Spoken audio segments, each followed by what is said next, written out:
qu'est-ce qu'il fait?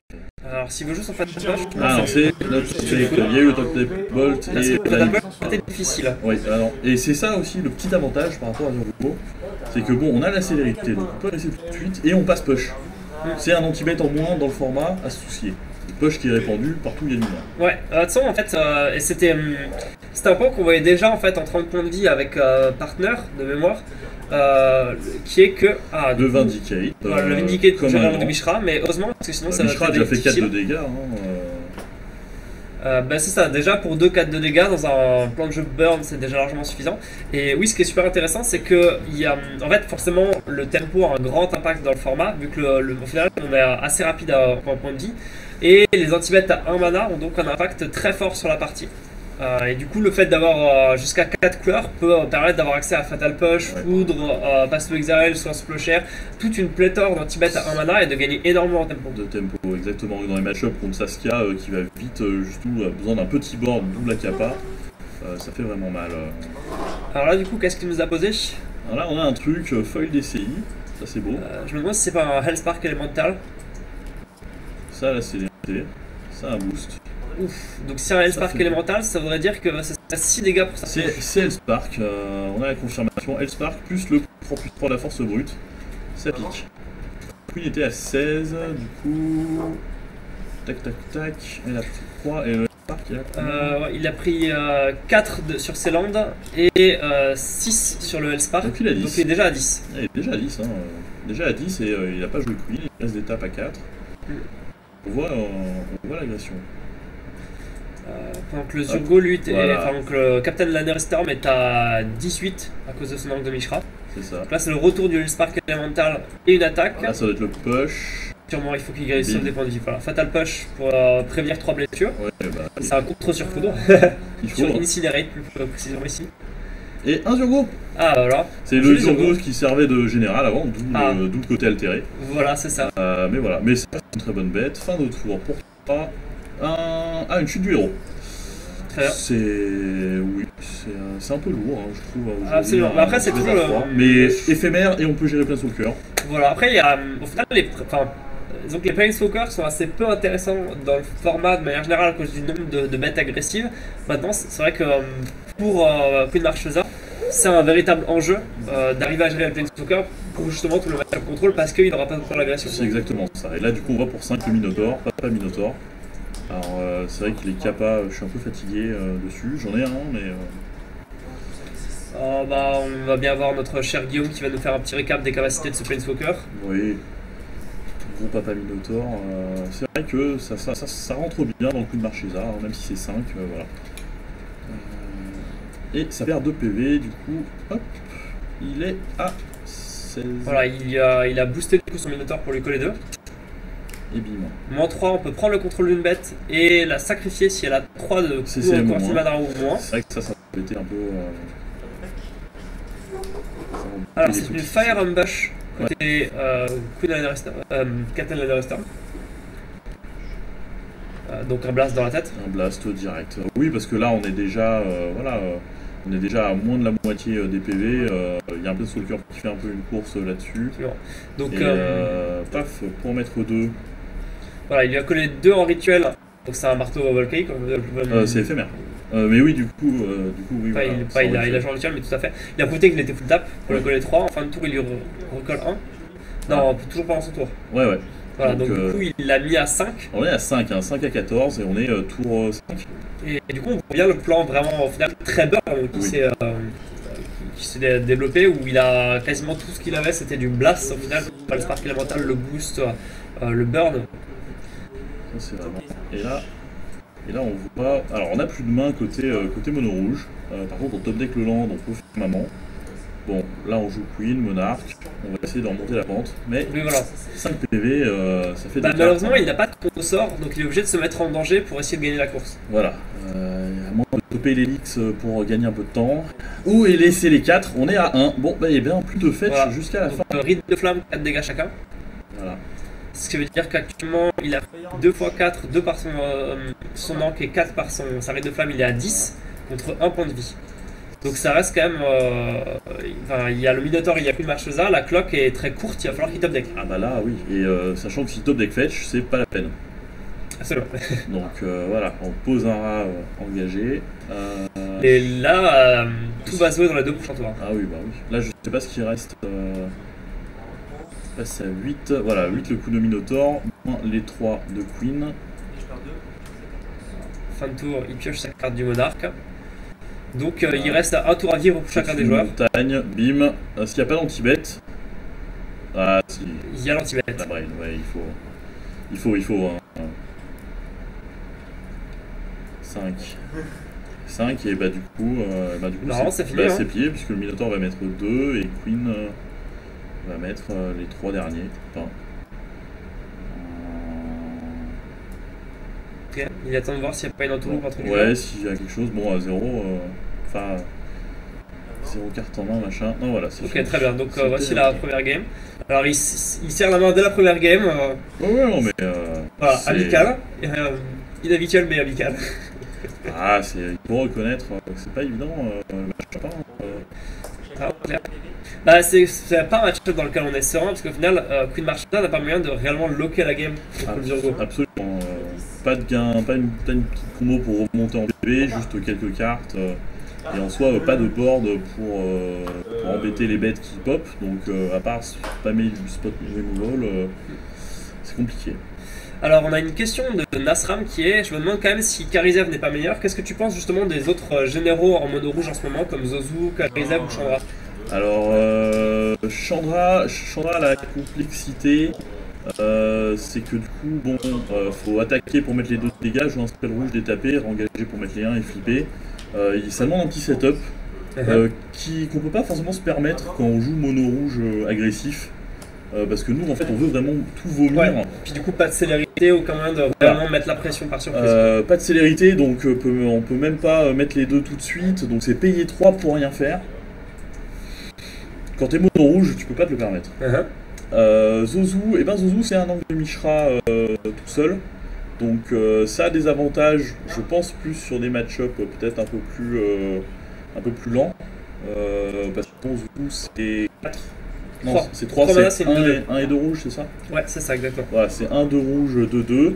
Pas de séloge ou pas d'agression, mais par contre, ça veut dire qu'en face, voilà, le land, ça va mettre 2. C'est une bonne pression aussi. Zozu, ouais, ça s'imagine plutôt assez bien. Surtout si on arrive à le spammer sur la fin de game. Et du coup, ça devient compliqué. Ouais, après, autant justement, Zozu pourrait être une cible intéressante pour la nouvelle règle de swap, autant j'ai peur que malgré tout, du fait que. Enfin, il demande à être géré dans le match-up contrôle. Et c'est ça qui est intéressant dans ce match-up, mais il coûte assez cher. Et c'est ça, je pense, qui me fait assez peur parce qu'on peut espérer jouer peut-être 3 fois un général qui coûte 1 ou 2. Oui. Par contre, un général qui coûte 3, on va le jouer 2 fois dans la game. Voilà, ça va être 2 fois. Et vu qu'il fait lui aussi rien en arrivant, j'ai peur que du coup, très souvent, on le joue. Le mec untape, le tue, puis joue son land et ça a un peu d'impact. C'est ça. L'idéal en fait c'est d'avoir déjà 1 ou 2 créas avant pour continuer à mettre la pression avec son board et avoir un Zouzou à côté et du coup il y a 2 sources à gérer et là ça devient intéressant. Mais c'est vrai que poser Zouzou tout seul nu, non, là c'est aussi pertinent en Chandra. On fait rien, on pose une bête voilà, qui attend d'être gérée. Alors qu'est-ce que tu penses de Karizev? Karizev est intéressante pour le côté first strike, voilà, va aller trade des petits trucs à 1. Maintenant, alors voilà, elle attaque, elle pose un body, elle pose le 2-1 singe. Voilà, ça aussi c'est pas mal dans l'agression. Il lui manque la célérité pour être dans la violence pure, ça c'est peut-être trop fort. Après, justement, pour l'avoir joué un petit peu en type 2, en brawl, sur MTG Arena, etc. J'étais vraiment extrêmement agréablement surpris par Karizev parce qu'elle a l'initiative, du coup pour 2 c'est une 1-3, donc elle a un body qui est hyper correct, elle a l'initiative mais elle a aussi la menace. Oui, il y a la menace. Et mine de rien, la menace dans énormément de match-up et dans énormément de situations, c'est imbloquable. Ah non, ça va grappiller les 1, quelques PV, là sur Queen Marchesa, il peut rien faire, il va aller prendre... Ouais, il aura quasiment jamais de bloqueurs dans la game en fait. C'est ça. Et du coup, peut-être que la 2-1, il la bloquera. Et encore, parce que du coup, ça veut dire qu'on a directement 3 bodies sur la table. On a un swap sur Mathias. Je crois que c'est ça. Voilà, Mathias. Donc pour 3 mardus, c'est une 3-3. Fin de tour, on pose un marqueur sur une créature qu'un adversaire contrôle. quand cette créature meurt, on pioche une carte et on gagne 2 PV. Ouais, Ou l'adversaire perd 2 PV. Non, on gagne 2 points de On vie. gagne 2 points de vie. Et c'est. Pour le coup, je trouve ça Et super intéressant comme ça. Et là, du coup, on se dit, tiens, c'est pas mauvais. Surtout qu'il y a des bêtes qui arrivent, qu'on sacrifie à la fin du tour du côté de Zurgo, enfin, du côté du Captain. Et ça peut être intéressant. Mine de rien, ça arrive un tour plus tôt, ça a globalement le même body. C'est une 3-3, donc ça va les trade tous les 2-2. Voilà, ça va trade notamment le Captain, à moins qu'il sacrifie un trésor. Il sacrifie le trésor. Mais ça fait toujours un bloqueur, et surtout, le plan de son Marchesa, c'est pas mal de. Tu joues une bête, je la grille.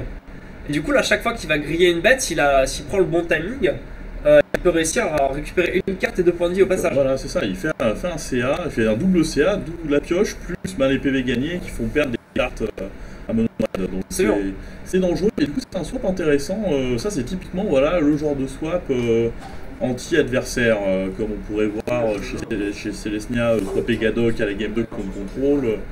Voilà. Puis c'est d'autant plus intéressant que c'est un swap qui avait absolument pas été discuté sur les forums. Absolument, c'est vrai que le pack Queen en général, il y a une version Burn qui avait été un peu poussée comme ça, mais Queen fait partie de ces généraux où le build, on va dire un peu ultime, ou en tout cas le build qui revient le plus, n'a pas encore été forcément trouvé, un peu comme Léovold, où du coup, on peut toujours avoir des surprises, et c'est toujours bienvenu un peu d'innovation justement pour rafraîchir.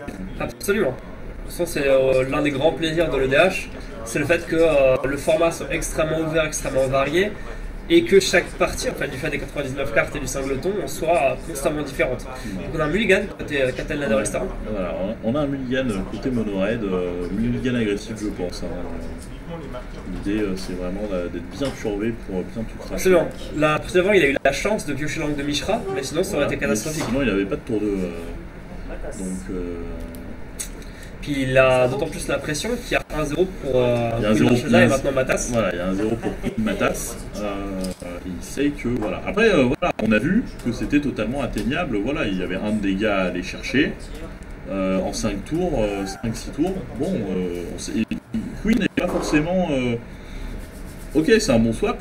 Mais il n'est pas forcément à l'abri d'apprendre une dérouillée violente. Comme on le disait avant, malheureusement il n'a aucun moyen de locker la game, ce qui veut dire qu'il doit trouver le plus vite possible la fenêtre à laquelle il peut transitionner de la position de contrôle à la position d'aggro. Voilà, exactement. Avec la difficulté qui est que à aucun moment, il arrive à être l'unique joueur aggro dans la game. Non, parce qu'en face, ça sera toujours, hormis épuisement des cartes, le rouge va tout le temps être dans l'agression. Voilà. Maintenant, on peut se poser la question aussi de à quoi ressemble ce build de Queen, parce que maintenant, on a vu un Planeswalker des Landes, on n'a pas vu de cailloux, on n'a pas vu... il va falloir qu'il vienne un peu plus, parce que là, c'est son deuxième mulligan, si je ne m'abuse. Mulligan à 5 ça va être facile. Pas évident. Je suis assez d'accord avec toi parce que notamment Zurgo était connu pour être très mauvais en tant que rôle de l'agressé. Oui.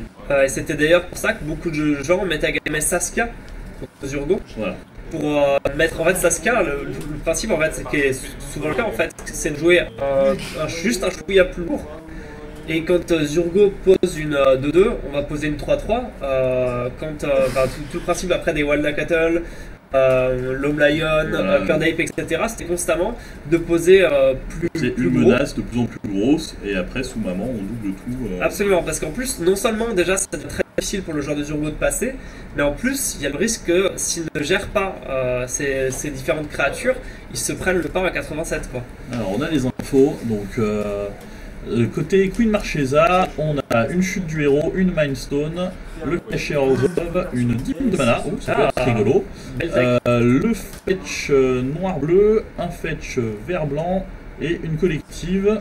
Ça c'est bien aussi la collective en main de départ. Le fameux Stade Tomate Oignon bien connu. Exactement, là il y a moyen de se marrer. C'est une très belle mère à 7 pour Queen, qui part en tout cas extrêmement bien dans sa game. On va avoir assez rapidement la main de Captain Ladder Storm. Voilà, on voit les cailloux, on va bien séquencer le play. Alors qu'est-ce qu'on a? Avalanche de dés. Il doit avoir un plan. Alors côté Captain, on a une montagne, un fetch rouge-vert, un cherche-sang, un boost de +3/+1 et Blast à 2 en japonais que notre cher Ed n'a pas réussi à lire. On verra. Et du coup, alors qu'est-ce que c'est que ça? La guerrière d'Altrac. Ah oui. Je l'avais vu, je l'ai vu passer. Plus 3, elle gagne plus 2, plus 0 quand il y a une créature qu'un adversaire contrôle qui meurt. D'accord, Jusqu'à la fin du tour. Ok. Non, jusqu'à la fin du tour. Et c'est quoi son body de base? 1-2. 1-2. C'est un peu léger ça. C'est un peu léger, hein. Justement.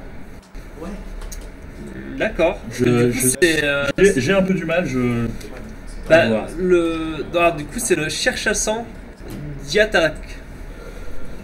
Altac. Ok. C'était bien ça. On a un fetch dans le plateau. Non, on a plateau. Ouais, fetch into plateau. Mais en fait, ce qui est particulier, déjà dans le match-up control, c'est nul. Vu que c'est une 1-2 pratiquement en permanence. Et même de manière générale, en fait, enfin, il y a Ah, c'est une 2-1, j'ai inversé. Ok, une 2-1. Bon, c'est un peu mieux. C'est une 2-1 pour 2. Mais ce qui m'inquiète en fait, c'est que même dans les autres match-ups, en fait, on apprécie d'avoir le choix. Ah, ça dit. Ah, ça c'est pas si intéressant. C'est la team. Généralement, dans ce genre de jeu, on apprécie d'avoir le choix entre le joueur et ses bêtes. Pour pouvoir constamment faire le meilleur choix pour avancer dans la game. Et du coup, peut-être que la tech en fait sur cette bête, c'est qu'elle a un body correct et qu'elle permet de griller un elf tout en collant une partie des dégâts des blasts. C'est ça, et en fait, on rectifie le texte, c'est plus 2 plus 0 ast quand il y a une créature qui meurt en face. Et initiative. Et initiative, oh là là, ça fait le café. Bah, du coup, il y a quand même la possibilité de. Ah, là par contre, on va avoir une petite phase d'agression, parce qu'on se fout dans le caillou. Et du coup, il y a maman qui arrive. Donc arrive, il colle C2 qui ramène coller C2 et faire un trésor. Alors, ce qui veut dire qu'en plus, même s'il gère maman, il la repose. Un land drop et c'est reparti. Du coup, il va falloir qu'il la gère en éphémère idéalement, qu'il déclare sa phase d'attaque et qu'en réponse on la tue, qu'il n'ait pas le trésor et qu'il ait grillé sa phase d'attaque du coup. C'est la petite spécificité, il faut bien la griller avant qu'elle soit déclarée attaquante. Non, si, capitaine. Alors, ça sera sûrement peut-être qu'il y avait un effet caillou dans Buta au prochain tour. Sûrement. Et voilà. Du coup, voilà. Ah, il utilise directement le trésor pour booster voilà. Sa bête, lui mettre un plus 3 plus 1. Voilà. Alors, et lui filer le trigger du coup de. Le trigger du sacrifice, voilà. Donc elle tape à 6. Donc 2 plus 1 plus 3, 6 exactement. Ce qui met directement Queen à 13, ce qui est assez agressif.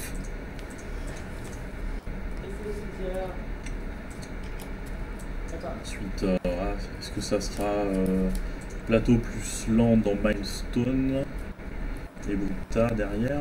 Ah non, ça sera land tapé. Voilà, donc c'était Scryland. Le Scryland. Le blanc-rouge. Into Collective Brutality sur Buta, peut-être jeter Milestone pour faire je te draine de 2. Ouais, c'est ça, souvent c'est le choix. Il y aura 2 modes.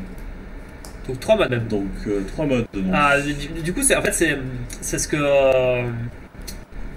C'est ce que Soratami, je crois, a appelé le salade tomate oignon. Le salade tomate oignon, voilà. Qui est du coup, je te vire un blast de ta main. Je te vire une créature sur le board et je te draine de 2. Je te draine de 2, donc je te fais perdre une carte. Voilà.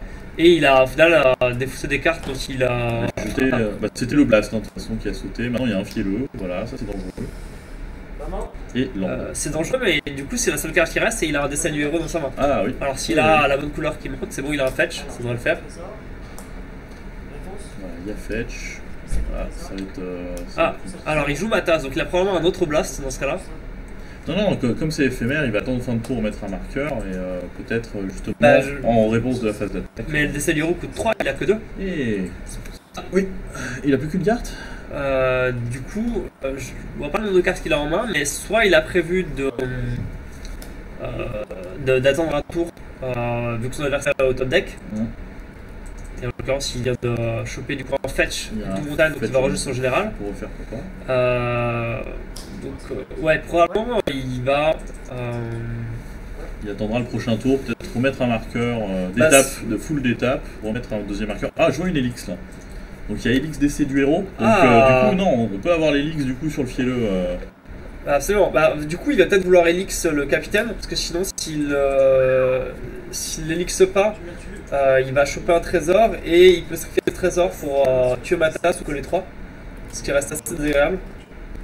Oui, parce qu'en soi, Matas peut bloquer le fielleux sans mourir, donc je pense que oui, ce sera peut-être plus ça, Matas sur fielleux, qui a pas de trigger, et l'Elix dans Captain. Maintenant, c'est vrai que du coup, bon, bah voilà, il piochera pas aussi sur Captain, mais. Disons que Captain n'ira pas au cimetière, donc je crois que ça marche pas, si. Je me Par souviens effet plus de des textes de remplacement, Matas. on vérifiera le rolling. Oui, si du coup, par l'effet de remplacement en command zone, tu n'as pas le droit à ta draw et au PV. J'en ai peur, ouais. Petit point de règle, ouais, c'est comme avec Pass to Exile, toujours l'éternel dilemme, est-ce que je vais chercher mon land ou pas sur le général.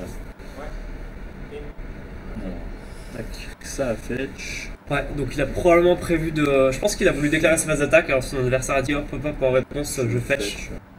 Et Phase d'attaque Elix. Alors attention. Elix comment? si tu le fais maintenant, c'est pour le capitaine, ça n'a pas de sens sinon. Ah, ouais, on voit, c'était pas Ok. le bon plan. Bon, pourquoi pas. Après, il peut le tuer, piocher sa carte, gagner ses 2 points de vie. Le mec attaque, il bloque avec la passe. Il a pas son général, mais il le rejoue au suivant. Ah, du coup, il n'a pas attaqué. Donc, Oh, au final, ça passe. Hein. Oh, bon, très bien, c'est pertinent. Mais du coup, là, voilà, pour avoir une fin de tour, je te mets un marqueur, je détape, et je peux faire décès du héros et regagner. Bah, du coup, avoir le ruling, mais Voilà, caillou. il tape Comment on différemment. paye le caillou? Caillou sur double blanc rouge. Phase d'attaque Matas. Pas de D'accord. bloc, normal. Ah oui, mais ça permet d'aller grind un peu le PV, hein. Absolument. Il faut. Bah, surtout que, si je me trompe pas, le joueur de Captain Landry Storm est maintenant à 13. Il y a un décès. Donc, mine de rien, Du coup, bon, il n'y a pas l'air d'avoir de pioche. un satire. Alors, c'est une grosse bête qu'il il peut payer de points de vie donc pour l'empêcher d'arriver à un truc du genre. Non, Ah, c'est pas ah, c'est le 2 qui a un défaut. Ouais, voilà, c'est le 2-1 qui a défaut. Non, voilà, c'est pas celle avec le coup de. Ah oui, c'est Avec la taxe. le Daredevil machin. Voilà, c'est ça. Le dernier le 5-3 scellé. Du coup, il vient de filer une nouvelle cible à Matas. C'est ça, c'est ça. Là, non, là, clairement, ça va être compliqué de revenir dans cette situation-là. Plus de cartes en main. Alors, ça tape comment? Ça paye comment? Ouais, c'est mieux. Ah, Une Chandra. Oui, bah, on va. De toute façon, la game n'est pas finie, donc il faut continuer Ok, carrément. à plier. Ah, et voilà. Ah bah, il a plié voilà, bagage. Voilà, ça remballe sur ça. Donc cette fois, c'est la poignée de main finale. C'est la poignée de main finale, ça fait 2-0 pour Queen Marchesa contre le capitaine qui s'est bien défendu, mais voilà, mule 5, ça souffle un peu. Ouais. Et c'est vrai que le swap Matas était intéressant, hein, on a vu des choses rigolotes.